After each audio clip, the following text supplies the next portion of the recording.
खैबर पख्तूनवा में आमने सामने की जंग, सेना और तहरीके तालिबान पाकिस्तान के लड़ाकों के बीच में एनकाउंटर। बन्नू कैंट के नजदीक रात भर फायरिंग हुई, रिहायशी इलाकों के बीच फायरिंग से दहशत।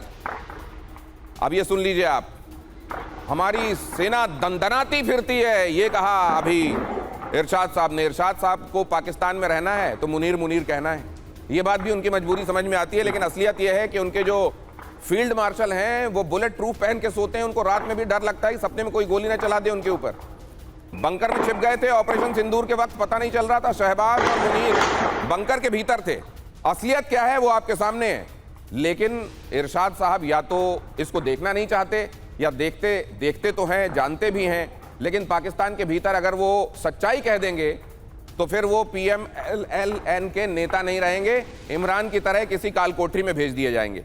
इसलिए अब जरा संजय जी आपसे जल्दी से टिप्पणी। देखिए दिनेश जी, दो बातें, ये IMF से जो जिस ग्राउंड पे लोन लेते हैं, पैसा लेते हैं, वो ग्राउंड ये बता दीजिए कि हमारे यहाँ पे इन्फ्लेशन है, गरीबी है, पॉवर्टी है। ये अमेरिका से भीख मांगना कहते हैं। अमेरिका अपने जख्म दिखाकर हाथ फैलाने को ही तो भीख मांगना कहते हैं। अमेरिका से ये मिलिट्री असिस्टेंस लेते हैं, उसमें सबसे बड़ा कि हमारे यहाँ पर दहशतगर्दी है, हमारे यहाँ पे आतंकवाद है, हमको आतंकवाद से लड़ना है, तहरीके तालिबान से लड़ना है, तालिबान से लड़ना है। ये सारा प्रोग्राम ये कह रहे हैं हमारे यहाँ पे कोई चंद दहशतगर्दी है, पूरा पाकिस्तान दहशतगर्दी पे बैठा हुआ है। और ये सबसे बड़ा उनका एक्सक्यूज होता है कि हमको आप मिलिट्री असिस्टेंस दीजिए, हमको मदद कीजिए ताकि हम इस आतंकवाद से लड़ पाएं। और ये उसी मिलिट्री असिस्टेंट का भारत के खिलाफ इस्तेमाल करते हैं। डॉक्टर वाइल जवाद, अभी आप दोनों तरफ की बातें सुन रहे हैं, इरशाद साहब की बातें भी सुन रहे हैं और हम जो कह रहे हैं वो भी सुन रहे हैं आप, और दुनिया में जो चल रहा है वो आपके सामने है। कौन है जो रियलिटी के आसपास है और कौन है जिसका रियलिटी से वास्ता नहीं, जरा आप बताएंगे।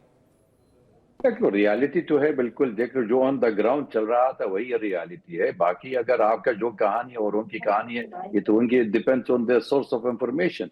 लेकिन हमको जो वहां पर हमारी सोर्स ऑफ इंफॉर्मेशन है, जो रियलिटी है, जो वहां पर बिल्कुल उनकी लोग में कितना सफर हो रहा है, उसी के हिसाब करना। जैसे जो तहरीक तालिबान से बात करके या किसी के बलूची से बात करे या ईरान से बात कर रहे, लेकिन आप एक ही याद रखना, एक चीज भी याद रखना, there is elephant in the room as well. जब तक जेन्युइन डेमोन्स्ट्रेशन है, किसी चीज के लिए जेन्युइन डिमांड है, अगर किसी के एक्सटर्नल फोर्सेस इंटरवीन करना चाहते, उसका मतलब ये दे वांटेड टू हाईजैक उसकी जो एक्चुअल डिमांड। जैसे हमारे अरब स्प्रिंग हो गया, याद है आपकी 2011, सारे अरब मुल्क में पूरा डिमांड बहुत हो गया, aspiration of the street, democracy, change of government. लेकिन जब तक हाईजैक किया था, मुस्लिम ब्रदरहुड तो हाईजैक किया था और पूरी डिमांड बिल्कुल एक्सेप्ट नहीं कर रहा किसी की। इसलिए हमको लेट अस एड्रेस दी जेन्युइन डिमांड, और किसी सरकार भी है, they can not always. Important बात है सर, आप जो कह रहे हैं कि हमको जेन्युइनली जो बातें कही जा रही हैं, और कभी भी अगर इतनी बड़ी कोई समस्या है और इतना बड़ा कोई इशू है कि जैसे किसी कमरे में कोई हाथी हो, एलिफेंट इन द रूम जिसको कहा जाता है, तो उसको इग्नोर नहीं करना चाहिए। क्या इरशाद साहब इस समय एलिफेंट इन द रूम और वो जानबूझकर एलिमेंट को, उसकी प्रेजेंस को तस्लीम नहीं कर रहे हैं, ये हमारे दर्शक फैसला करें। लेकिन उससे पहले पाकिस्तान के लिए एक चुनौती, बलूचिस्तान पाकिस्तान का 44%, जैसा कि अभी बता रहे थे कॉमोडोर साहब, 44% भूभाग है, बहुत बड़ा हिस्सा है। बलोचों की आबादी बहुत बड़ी आबादी है और यह बताती है कि आने वाले दिनों में ये, बल्कि इससे भी ज्यादा आबादी जो आपको यहां नजर आ रही है। और पिछले 2 साल में 210 हमले यहां हुए हैं, आजादी की लड़ाई तेज हुई है, न जाने कितने सारे लोग ऐसे जो गुमशुदा हैं, न जाने कितने सारे लोग ऐसे जिनको मार दिया गया, और न जाने कितने सारे लोग, बल्कि पूरे लोग ऐसे जिनको ये लगता है कि उनके मादरे वतन में, उनके यहाँ की जमीन में जो उनकी मिट्टी असल में अपने बेटों के लिए रखती है, अपने औलादों के लिए, उसका सौदा किया जा रहा है, कभी चाइना के हाथों और कभी अमेरिका के हाथों। और सबसे ज्यादा तकलीफ दे यही है बलोचों के लिए कि उनके उस हिस्से का, बलोचों की संस्कृति का, क्योंकि मीर यार बलोच ने जब ये लेटर लिखा है, उन्होंने हिंगलाज मां का भी जिक्र किया है। आप जानते हैं हिंगलाज भवानी, ये एक शक्तिपीठ है जो कि पाकिस्तान में है, बलूचिस्तान में।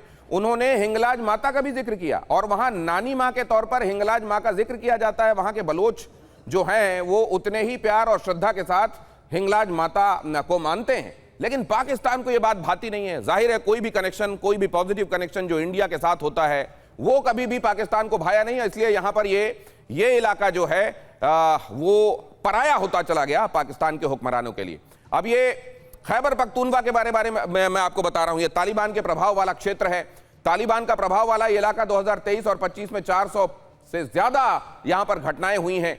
पश्तून पहचान आंदोलन तेज होता जा रहा है और पाकिस्तान सेना पर अविश्वास लोगों का बढ़ चुका है। आजादी की मांग लगातार यहां तेज होती जा रही है। हर गुजरते दिन के साथ यह कहा जा रहा है कि वहां जहां एक जैसी संस्कृति है, एक जैसे पहनावे हैं, एक जैसी बोलचाल है, वो पठान इलाके जो हैं वो एक साथ होने चाहिए। उसमें पाकिस्तान और अफगानिस्तान वाला बंटवारा नहीं होना चाहिए और वो ज्यादा रिलेट करते हैं अफगानिस्तान की संस्कृति के साथ, इसलिए उनके साथ उनको होना चाहिए। हम डूरंट लाइन नहीं मानते। अब ये जो चीजें हैं, और ये ऐसा नहीं है कि एक दो दिन के लिए, ये संघर्ष लगातार तेज होता जा रहा है और इसीलिए वाइल जवाद शायद ये कह रहे हैं कि ये उसी तरीके से है जैसे there is an elephant in the room, लेकिन उसको शायद पहचाना नहीं जा रहा है।